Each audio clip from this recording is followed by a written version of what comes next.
Assalomu alaykum, hurmatli televizor ko'rguvchilar. Yaxshimsizlar? Dunyo Uyg'ur qurultiyi to'r televiziyasining kunlik xabarlar programmasiga hammanglar xush kelibsizlar. Men Iftixor Abdurashid. Bugun chorshanba. Hurmatli ko'ruvchilar, tövəndə diqqətinizlər kunlik xabarlar programmamızın təfsilatı bo'lsin. Her yili 28 iyul dünyanın her qaysi joylaridagi Uyg'urlar 2014 yili Sharq Turkistonning qadimiy shahri Yakanning Ilishqi yezisini markaz qilib yuz bergan Uyg'ur yaqinqi zamon tarixidagi qonli qirg'inchilik Ilishqi qatliamini xotirlaydigan bo'lib, bu munosabat bilan Dunyo Uyg'ur qurultiyi Ilishqi qatliamining 12 yillik munosabati bilan axborot e'lon qilib, Germaniya va dunyoning har qaysi joylaridagi Uyg'ur muhojiratini tajovuzchi Xitoyning 2014 yili 28 iyul Yakan yuz bergan tinish namoyishni rayimsizlarcha bostirib elib borgan qonli qirg'inchilikning shahidlarini xotirlashga va norozilik namoyishlari va faoliyatlarini tashkillashga chaqiriq qilgan edi. Ilishqi qatliami Sharq Turkiston xalqining 2009 yilidagi Urumchi qirg'inchiligining ko'z yeshi va g'azab nafrati besilmasdan yuz bergan va Sharq Turkistonda yaqinqi zamon yuz bergan eng qonli qirg'inchiliklarning biri bo'lib, Xitoy bexatarlik qismlari 2014 yili 28 iyul Yakan yuz bergan tinish namoyishni rayimsizlarcha bostirib, minglarcha begunoh Uyg'urni qirg'in qildi. Roziyetning birinchi kuniga to'g'ri kelgan bu qonli qirg'inchilik 5 kishilik bir Uyg'ur oilasining uy yoqtirish jarayonida soqchilar tomonidan zo'ravonlarcha o'ldirilishi bilan boshlangan va buningga javoban aholilar yaqin atrofdagi Ilishqi bozoriga yig'ilib, Xitoy davlatining zo'ravonligi va Ramzon cheklamasiga qarshi namoyish o'tkazgan. Ammo Xitoy hukumati ularning noroziligini hal qilishning o'rniga aksincha qonliq bostirish elib borgan. Xitoy hukumati qirg'inchilikdan keyin bu voqeani oldin planlangan terrorlik hujumi deb o'zini oqlashga uringan va voqeada 59 Uyg'ur o'ldirilganligini ilgari surgan bo'lsa-mu, ammo tekshiruvchilarning manbalari 3000 gacha Uyg'urning Xitoy harbiy qismlari tomonidan shahid qilinganligi yoki g'oyib bo'lganligini xabar qildi. Xitoy hukumati voqeadan keyin rayonning internet va telefon aloqasini uzib etdi va mustaqil tekshirishni cheklab, bugunga qadar bu vahshiylikning haqiqiy doirasi qirg'inchilikning ta'sirini uchur manbasini kontrol qilish orqali yoshirib keldi. Bu munosabat bilan Germaniyaning Myunxen shahridagi Xitoy konsulxonasi oldida 28 iyul kuni Dunyo Uyg'ur qurultiyining tashkillashida Ilishqi qatliamining 12 yilligini xotirlash va Uyg'ur xalqining Xitoy hukumatini javobgarlik tortish talabini dunyoga anglatish uchun norozilik namoyishi o'tkazilgan. Minglagan insonlarimiz g'oyib bo'lgan. Shuna o'xshash 2009 yili Urumchida yuzlagan, hatto minglagan insonlarimiz shahid bo'lgan, 10 minglagan insonlarimiz g'oyib bo'lgan.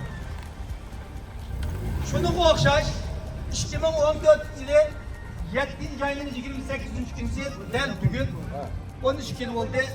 Shu kunda Yarkan Ilishqi kentida begunoh xalqimizning tinchlik bilan yapılgan norozilik harakatlari Xitoy hukumat tomonidan qonli shaklda bostirildi.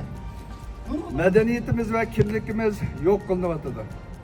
Hazır nurgun demokratik devlet parlamentleri ve halkara teşkilatlar, mutaxassislar bunu ırkî kırgınçlık dep atavadılar. Lekin fakat ağızlı dep koyuşla yeterlik emas. Halkara cemiyet hareketli ötüş gerek. Yeri religious Freiheit, yeri Würde und yeri Grundlegenden Rechte. Doch die Antwort der chinesischen Behörden bestand nicht aus Dialog. Die Antwort waren bewaffnete Sicherheitskräfte. Bu namoyishga qurultay raisleri va markaziy ishxonadagi barliq xodimlar Germaniya va Myunxendagi bir qism Uyg'ur jamoati qatnashgan bo'lib, namoyish jarangliq shuarlar sadolari ichida elib berilgan.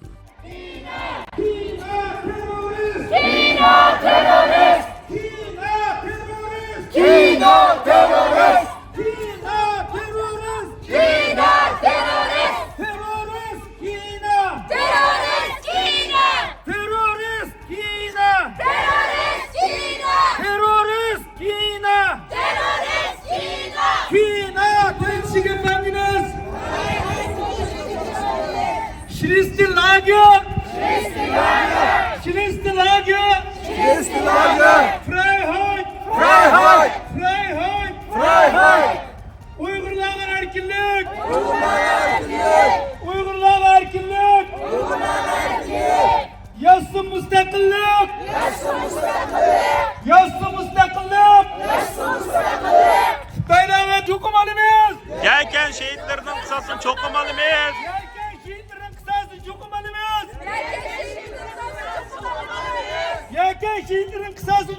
insonlarimiz. Türkiye'de 28 iyul kuni Türkiye'deki köpligen Şarkı Türkistan teşkilatlarının birlikte uyuşturuşu bilen İstanbul'un Safaköy rayonida İlişqi katliamının 12. yıllık münasebeti bilen hatırlaş yig'ilishi o'tkazilgan.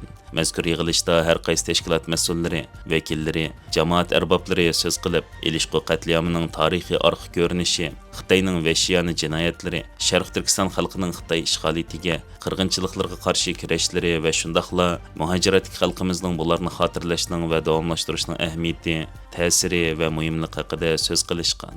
Avstraliyaning Sidney shahrida yillardan beri fidokorlik bilan namoyish qilib kelayotgan Avstraliya Uyg'urlari bu qitimmo İlişqi katliamining 12 yillik munosabati bilan Sidney shahar markazida Xitoyning Sharq Turkiston xalqiga qarshi yurgizayotgan vahshiyona jinoyatlarga qarshi norozilik namoyishi olib borgan. Zalim təcavüzçü Xitaylı'nın kulunda sapanlığın küçük yok. Məzlum Müslüman xalqlarımızın qırğanlığının 12. yıllığı. Şu gününü hatırlaş üçün, şu zalim Xitaylı'nın jürüki tıkılgan, mıxvağanlık, xencer bolaş üçün bu tanqoğluq kelip, az bolsak mı aile boyunca bu namayişini qılıbatımız. Yaqında Xitoyning Turkiyadagi zuvani va Xitoyning Turkiya Cumhuriyeti ichidagi parallel tashviqot mashinasi bo'lgan atalmish Turkiya Xitoy do'stlik vaqfisining taklifi bilan bir o'chum jurnalistlar 12 iyuldan 19 iyulgacha Sharq Turkistonda ziyoratda bo'lgan va kelgandan keyin Ismoil Saymaz qatorliq bir qism atalmish axborotchilar Uyg'ur irqiy qirg'inchiligini yo'q chiqarishga, turk xalqiga saxt uchurlar tarqatib Xitoyning ta'tir tashviqotini boshlagan edi.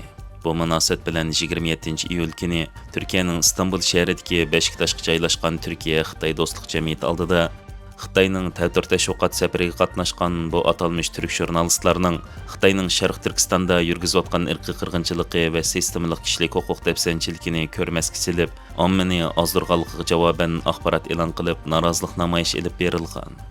Hörmətli görürmənlər, yuqorida diqqətinizə günlük xəbərlər proqramımızın təfsilatını sunduq.